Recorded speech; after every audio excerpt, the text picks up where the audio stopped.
Hi readers! We're going to read another fairy tale today, and this one is a play on Cinderella. It is called Rufferella by Vanessa Gill Brown and Mandy Stanley. Here's our back blurb here. What happens when a little girl wants to be like the fairy godmother in Cinderella and make things change? She turns her attention to her dog, of course, and makes the dog into a superstar, with very mixed results. A delightfully modern reworking of the Cinderella story for all those children who want to make things happen. So I'm sure you've heard of the story Cinderella. This is Rufferella.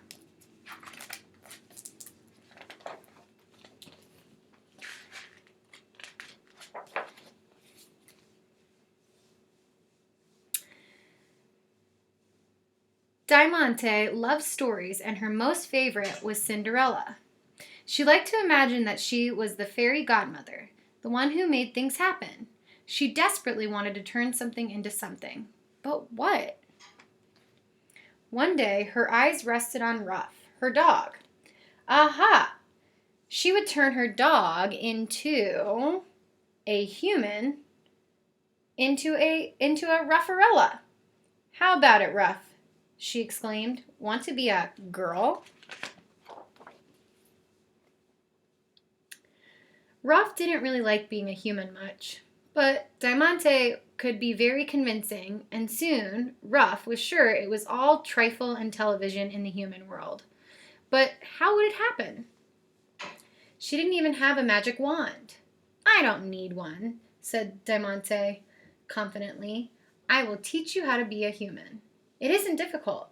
I do it all the time without even thinking.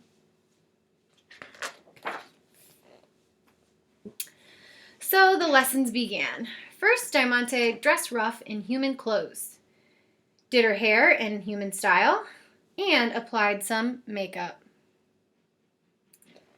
There, she squealed, at least you look like a real girl now, and you shall be called Rufferella.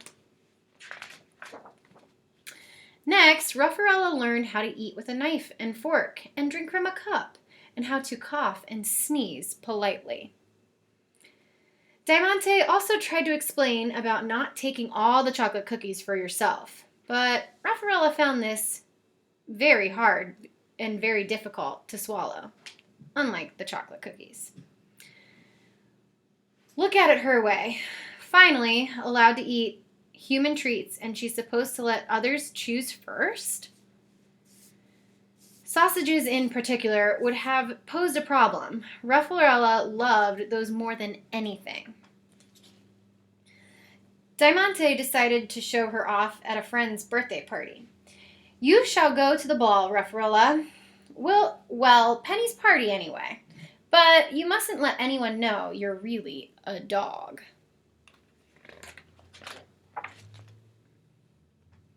Rufferella was nervous, but she had no need to be. She danced, played games, drank soda, ate cake, and all without spilling a drop or a crumb. She even sang happy birthday to Penny. To everyone's delight, she had the most beautiful, deep voice anyone at the party had ever heard. What a wonderful voice this girl has. She should be on television.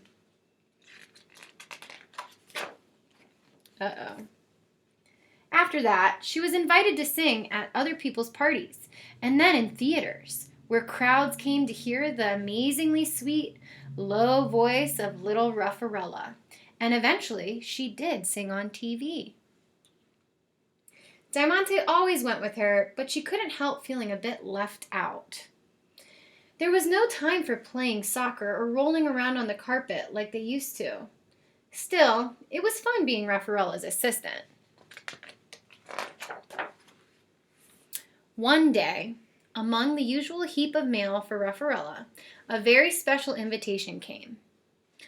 Diamante opened it. It's from the Queen. She saw you on television and wants you, and a guest, to attend a ball at the palace. You really are Rufferella. Splendid, Rufferella said. So Diamante replied to the Queen, accepting her kind invitation, and they both set about getting new dresses and hairdos.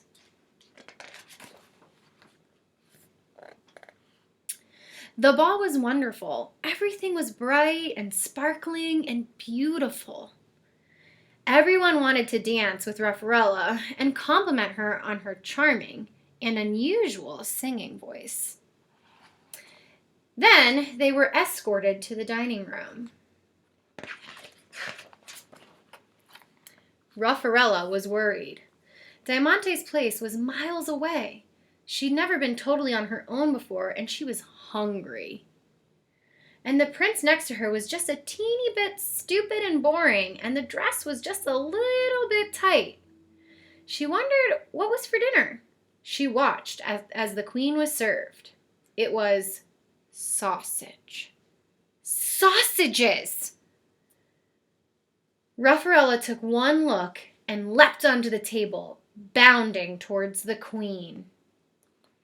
Rufferella landed on the queen's plate and began wolfing the delicious, juicy sausages. Good heavens! She's a dog! Rufferella is a dog! No wonder she had such an unusual singing voice! Catch her! Exclaimed the people. Then Rufferella took another flying leap, this time landing in Diamante's arms. Together, they ran out of the palace and all the way home. Next morning, there was less mail than usual, but there was a package for Rufferella. She was feeling miserable and didn't want to look at it. So Diamante opened it and took out something hard, wrapped in tissue. There was a note with it which read, Dear Rufferella, please do not worry about the unfortunate events at the ball. Sausages are hard to resist, after all. A little piece of royal advice. One is often best off if one allows one to be oneself.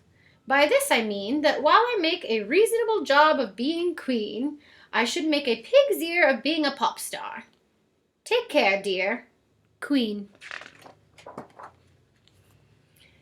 Diamante unwrapped the item. It's a dog bowl, she cried. Rufferella was so pleased that a tear came down her eye. Can I use it? She asked. If it's all the same to you, I think I'll give up being a human and my singing career. It's just not me. Oh, good, replied Diamante. I really missed having you as my pet.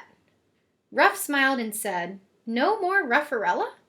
No more Rufferella, agreed Diamante.